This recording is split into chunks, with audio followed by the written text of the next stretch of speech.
신학교에서 강의를 하다 보면은 학생들에게 많은 질문을 합니다. 학생들에게 왜 신학교에 왔는지부터 해서 어떻게 이 신학을 공부하게 되는지, 앞으로의 꿈이 무엇인지 이러한 질문들을 많이 하게 되는데요. 어떤 친구들은 하나님을 더 알고 싶어서 온 친구들도 있고, 부모님의 권면으로 온 친구들도 있고, 또한 구령의 사명을 가지고 온 친구들도 있습니다. 그리고 하나님의 나라를 확장하게 온 친구들, 각자의 동기와 목적은 다양합니다.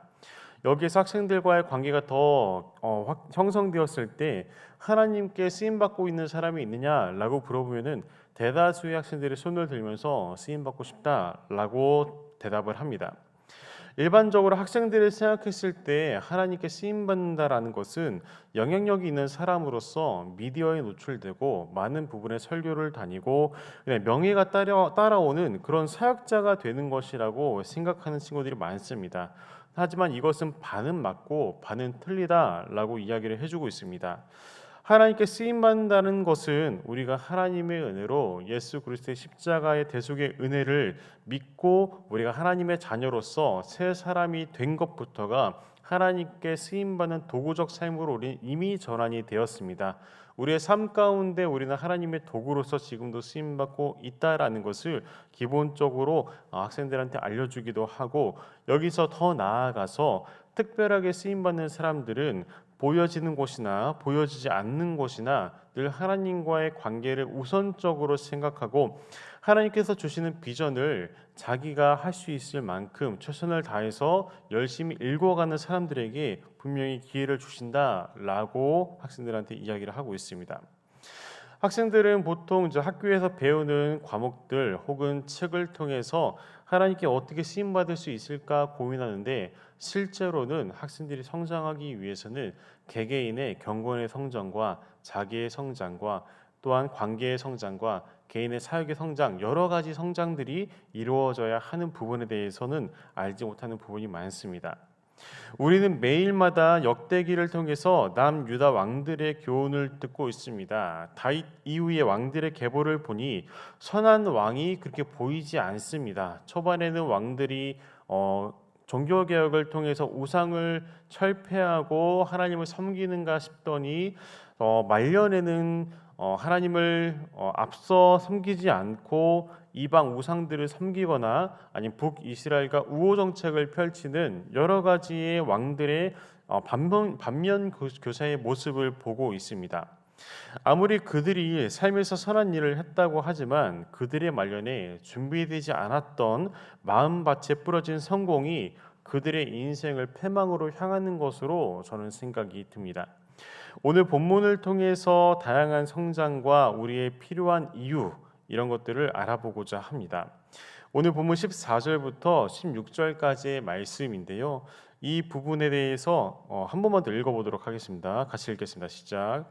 아마샤가 에돔 사람들을 죽이고 돌아올 때에 셀 자손의 신들을 가져와서 자기의 신으로 세우고 그것들 앞에 경배하며 분향한지라. 그러므로 여호와께서 아마샤에게 진노하사 한 선지자를 그에게 보내시니 그가 이르되 저 백성의 신들이 그들의 백성을 왕의 손에서 능히 구원하지 못하였거늘 왕은 어찌하여 그 신들에게 구하나이까 하며, 선지자가 아직 그에게 말할 때에 왕이 그에게 이르되 우리가 너를 왕의 모사로 삼았느냐 그치라 어찌하여 맞으려 하느냐 하니, 선지자가 그치며 이르되 왕이 이 일을 행하고 나의 경고를 듣지 아니하니 하나님이 왕을 멸하시기로 작정하신 줄 아노라 하더라. 아멘. 첫 번째로 우리는 경건의 성장이 필요합니다. 이 아마사는 열왕기에서 그의 아버지 요아스의 모든 행위대로 여호와 보시기에 정직하게 행했다라고 처음에 이제 소개할 때 기록이 되어 있는데요. 다윗과 같이 행한 것이 아니라 아버지 요아스와 같이 행했다라고 합니다. 그리고 우상과 산단은 패하지 않았다라고 기록이 되어 있고요. 역대기 말씀에서는 여호와 보시기에 정직하게 행했지만 온전한 마음으로 행하지 않았다라고 평가가 절반 정도만 좋은 평가가 들어 있습니다. 이 아마샤는 에돔 전쟁을 하기 전에 돈을 주고 북이스라엘의 10만 군사를 고용했었습니다. 하지만 이 전쟁에 앞두고 하나님으로부터 온 선지자의 말씀을 듣고 이 북이스라엘의 용병을 쓰지 않겠다 하고 물리고 하나님 말씀에 순종해서 큰 싸움을 했습니다. 그리고 대승을 거두었습니다. 하지만 아마샤는 그 승리를 하나님께 영광 돌리지 않았습니다. 자기가 영광을 받았습니다. 더 나아가서 에돔의 토착 신들을 가져와서 제사를 지내는 하나님 앞에 패역한 짓을 저질렀습니다. 선지자는 이에 항의했습니다. 근데 오늘 본문 말씀에는 어떻게 기록되어 있냐면은 나는 너를 나의 모사로 세운 적이 없다. 모사라는 것은 왕 옆에서 지혜의 말씀을 해주는 장관이라고 보시면 됩니다. 나는 너를 모사로 세운 적이 없기 때문에 너 그만 조용히 해. 그리고 너 더 말하면은 맞을 줄 알아, 혼날 줄 알아, 벌을 받을 줄 알아. 이렇게 물렸습니다. 아마샤는 경건의 모습이 있었지만 기회적 경건주의자였습니다. 그가 전쟁을 준비하는 과정이 숫자적으로 불리한 상황이었고 하나님의 선지자를 통해서 말씀을 듣고 순종해서 적은 병력이었지만 이 에돔 군대와 전쟁을 통해서 대승을 거두었지만 이 기회를 통해서 자신의 영광을 받고 하나님께 영광을 보이지 않는 기회주의자의 모습을 보였습니다. 참된 경건을 추구하는 성도님들은 그 하나님의 말씀을 우리의 삶의 우선순위로 둡니다. 개인이 필요할 때만 하나님을 찾는 것이 아니라 내가 손해를 보더라도 어떠한 상황 가운데서 하나님의 말씀을 개인의 우선순위로 두려고 합니다. 이 신앙생활은 우리가 하나님과 세운 언약적인 원칙이기도 합니다. 예를 들어서 주일 예배는 하나님께 영광을 돌리는 그런 날이고 우리 교회가 하루를 정해서 하나님께 드리는 날입니다.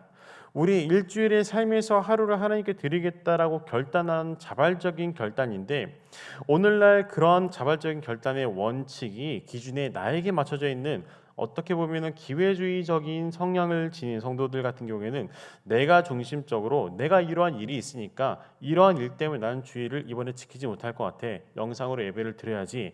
라고 여러 가지로 개인의 상황에 따라서 주일 예배 참석 여부를 결정하기도 합니다. 또한 하나님 말씀으로 하루를 시작하고 말씀에 따라 살아가고 가정과 직장, 그다음에 사업장에 우리는 하나님의 자녀로서 마땅히 선한 영역을 전달해야 하지만 우리의 삶 가운데 주중의 모습은 하나님과의 모습, 하나님의 형상의 모습이 아닌 일반 세상의 모습의 일부로서 비춰지고 주일에 교회 오는 날만 하나님의 자녀로서의 모습을 보여지는 부분도 있습니다.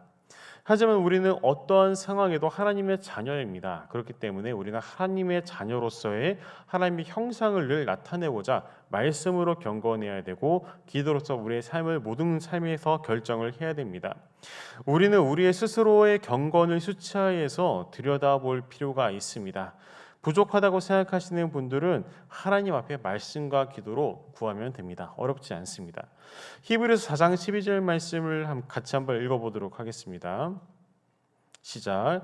하나님의 말씀은 살아있고 활력이 있어 좌우에 날치는 어떤 검보다도 예리하여 혼과 영과 및 관절과 골수를 찔러 쪼개기까지 하며 또 마음의 생각과 뜻을 판단하나니. 아멘. 이러한 하나님의 말씀이 우리 안에 가득 차고 넘쳐서 우리가 경건의 성장을 이루는 우리가 되었으면 좋겠습니다. 두 번째는 우리는 자기의 성장을 이루어야 합니다. 본문은 17절부터 20절 말씀인데요. 읽지 않겠습니다. 아마샤는 에돔 전쟁 승리 이후에 자신을 높였습니다. 하나님께서 주신 승리를 자신의 능력으로서 착각했습니다. 그는 이스라엘 왕 요아스에게 도전장을 내밀었습니다. 이 자기의 아버지 남유다의 왕 요아스가 아니라 북이스라엘 왕 요아스입니다. 동명이인입니다. 그리고 어떻게 이야기를 하냐면은 17절 말씀은 서로 얼굴을 보자라고 기록되어 있는데요. 이 서로 대면하자, 서로 얼굴을 보자 이 말이 무슨 말이냐면은 우리가 생각했을 때는 나 승리했어, 우리 같이 만나서 축배를 들자 이것이 아니라 서로 대면하자라는 것은 너 나랑 볼 일이 있지, 너 나랑 싸워야 돼 이 말입니다. 선전포고의 말입니다. 자, 이것이 바로 그 요아스의 아들 이 아마사에게 자리 잡은 내면의 교만입니다. 하나님께 영광을 돌려야 하지만 자기가 영광을 받고 자기가 높아졌던 아마샤의 그 심리가 들어가 있는 대목이기도 합니다. 북이스라엘의 왕 요아스는 이 아마샤에게 지혜로운 말로서 이렇게 비유를 보냅니다. 레바논의 가시나무가 백향목에게 내 딸을 내 아들에게 달라 했더니 들짐승이 가시나무를 밟아버렸다. 이게 무슨 말인지 저도 어려워가지고 한 5번 읽은 것 같습니다. 근데 내용의 말씀은 이렇습니다. 너는 아직 준비되지 않은 사람이야. 너 스스로를 알아. 내가 너와 같은 급이 아니야. 너는 지금 가시나무처럼 작고 연약하기 때문에 들짐승이 밟아버릴 정도로 너는 내 상대가 되지 않아. 이렇게 이야기를 하는 것입니다. 너가 감히 나랑 같은 급으로 전쟁을 하고자 해. 너가 감히 나랑 같이 결혼을 해서 약정을 맺으려고 해. 하지만 지나가던 들짐승도 그것을 부숴버릴 정도로 웃을 거야 라고 하는 것입니다. 그리고 이어서 요아스는 결국에는 이런 아마사의 그 말씀, 이 선전포고에 대해서 네가 에돔을 쳤다고 너의 마음이 높아졌다. 너의 집이나 있어라. 어쩌여 스스로 재앙을 부르냐라고 했지만 아마사는 듣지 않았습니다. 하나님께서 아마사를 버리셨기 때문에 완악하게 하신 것입니다. 여호와께서 그들의 손에 넘기려 하셨으니 이는 그들이 에돔의 신을 구하였기 때문이다라는 말씀 가운데 이 아마사에 대한 심판이 하나님께서부터 주시는 심판이 시작되었습니다. 하나님께서는 분명히 경고를 했지만 아마사는 듣지 않았습니다. 이 자기의 성장이라는 것은 우리가 듣는 마음으로부터 시작합니다. 그 다음에 담임 목사님의 그 정의에 따르면은 이 자기의 성장은 능력의 성장뿐만 아니라 아랑의 성장이 있어야 되고요, 역량의 성장이 있어야 되고요, 그 다음에 우리의 생활이 나아지는 모든 것들이 이루어지는 것이 자기의 성장입니다. 아마샤는 에돔과의 전쟁에 도취돼서 겸손함을 몰랐던 사람입니다. 그는 아량이 없었던 사람입니다. 그 다음에 자신을 스스로 돌아볼 수 없는 역량 또한 없었던 사람입니다. 이스라엘과의 전쟁에서 승리할 것이라고 잘못된 판단을 지닌 위험한 리더이기도 했습니다. 이 신앙의 길에서 경건의 성장이 뿌리라고 하면은 자기의 성장은 그 위에 자라나는 인격의 열매입니다. 이 건강한 신앙을 지닌 자는 우리가 잘 풀리고 승승장구할 때 나타나는 것이 있습니다. 바로 하나님께 영광을 돌립니다. 예를 들어서 갑작스러운 회사에서 성과가 나서 보너스를 받거나 아니면 예상하지 못하는 나에게 이득이 주어졌을 때 나의 실력과 나의 능력으로 얻어진 것이라고 생각하지 않고 이것을 내가 어떻게 하면 하나님께 영광을 돌릴 수 있을지, 하나님의 나라를 위해서 어떻게 흘려보낼 수 있을지를 생각합니다. 이와 반대되는 사람은 내가 스스로 가진 성과를 통해 쟁취했다라고 생각을 합니다. 하나님 안에 있는 자라면 우리는 늘 겸손해야 됩니다. 우리는 넓은 아량과 개인의 역량 강화를 통해서 하나님이 쓰시는 도구가 되어야 합니다. 잠언서 16장 18절 말씀을 같이 한번 읽어보도록 하겠습니다. 시작. 교만은 패망의 선봉이요 거만한 마음은 넘어짐의 앞잡이니라. 아멘. 자기의 성장을 이루시는 성도님들, 우리는 늘 경건해야 하고 하나님 앞에 겸손해야 합니다. 이어서 세 번째로 우리는 관계의 성장을 이루어야 합니다. 본문 말씀의 부분으로는 21절부터 28절 말씀인데요. 아마사는 결국에 이스라엘과 전쟁에 나섰습니다. 그리고 그 결과는 패망이었습니다.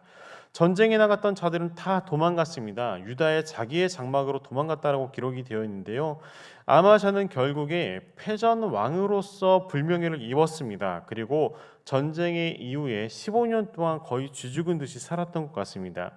그의 말년에 이 아마샤의 마지막 말로는 어떻게 마무리가 되냐면은 아마샤의 반기를 든 무리들이 그를 죽이고 아마샤의 아들인 우시아를 왕으로 세웠습니다.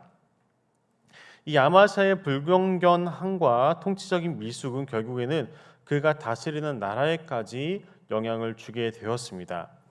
이 자기의 아버지인 요아스 시대에는 회복된 성전에 금과 은과 여러 가지 성물 기물들을 다 보수하고 수리했지만 이 이스라엘의 남유다의 잘못된 리더를 가진 이 남유다는 결국에는 하나님을 떠난 리더를 통해서 이 성전의 금과 은, 그다음에 여러 가지 보물과 같은 성물들을 다 빼앗기게 됩니다. 그 다음에 사람들까지 포로로 잡혀가게 됩니다. 북이스라엘과 전쟁을 통한 결과입니다. 이렇게 한 명의 건강하지 못한 리더가 세워지자 개인뿐만 아니라 그 공동체, 나라가 실족하게 된 것입니다. 우리는 우리의 주변의 관계를 위해서 늘 기도하고 노력해야 합니다. 내가 속한 공동체의 리더를 위해서 기도해야 되고요. 우리는 우리가 속한 교회의 담임 목사님과 또는 부교육자들을 위해 기도해야 합니다. 더 나아가 우리는 우리나라를 대표하는 대통령을 위해서 기도해야 합니다. 아무리 나라랑 정치적인 성향이 다르다고 할지라도 우리는 기도해야 합니다. 왜냐하면 우리는 어쩔 수 없이 대한민국이라는 나라에 소속되어 있기 때문이죠. 하나님은 이스라엘 백성의 한 사람의 신앙을 보지 않고 이스라엘 자체를 평가했습니다. 그렇기 때문에 하나님께서는 이스라엘에 기도하는 자들을 분명히 보시고 그들의 기도를 들으시고 계셨습니다. 오늘날도 마찬가지입니다. 우리가 속한 교회에 소속되어 있기 때문에 우리가 교회 안에서 만약에 마음에 들지 않는 부분이 있다면 우리는 기도해야 합니다. 리더를 위해서 기도해야 되고 내가 여러 가지의 관계의 성장을 위해서 힘써야 합니다. 근데 우리는 교회에서 보면은 우리의 교회의 모든 잘못된 일들, 그다음에 모든 교회 잘된 일들은 리더의 역량을 통해서 진행된다라고 생각합니다. 하지만 반은 맞고 반은 틀립니다. 우리가 리더를 통해서 잘못된 결정과 잘된 결정이 결과로서 나타나지만 우리 스스로가 교회의 구성원이자 한 사람 한 사람의 리더입니다. 그렇기 때문에 교회의 성장을 바라시는 분, 교회가 부흥하길 바라시는 분, 내가 성장하고 내가 부흥해야 합니다. 그것이 바로 하나님께서 이 교회를 세우실 때 예수 그리스도를 머리로 삼고 각 사람을 지체로 삼으신 교회의 영적인 원리이기도 합니다. 내가 경건하지 않으면은 자기의 성장이 없습니다. 자기의 성장이 없는 사람은 관계의 성장 또한 없습니다. 그렇기 때문에 우리는 초대교회와 같이 아름다운 모습을 이 관계가 세워지는 모습을 지향해야 합니다. 그러기 위해서는 우리는 스스로를 잘라내는 이 헌신과 섬김이 우리에게 필수적입니다. 히브리서 10장 24절에서 25절 말씀을 함께 읽어보도록 하겠습니다. 시작. 서로 들어보아 사랑과 선행을 격려하며